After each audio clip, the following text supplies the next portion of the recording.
It is a good idea to use a wall chart or whiteboard with sticky notes to map out the user story points, starting with the stories scoring 1 on the left and the highest scoring stories on the right.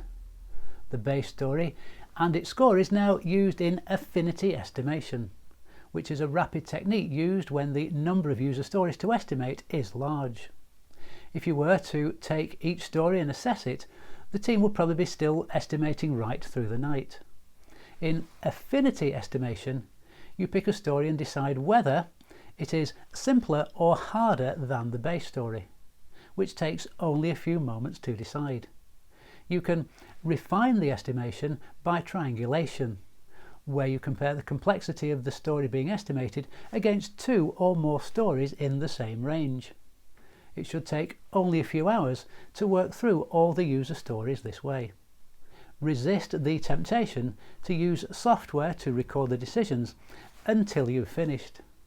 Working with sticky notes and pen or pencil is more creative and uses right brain thinking.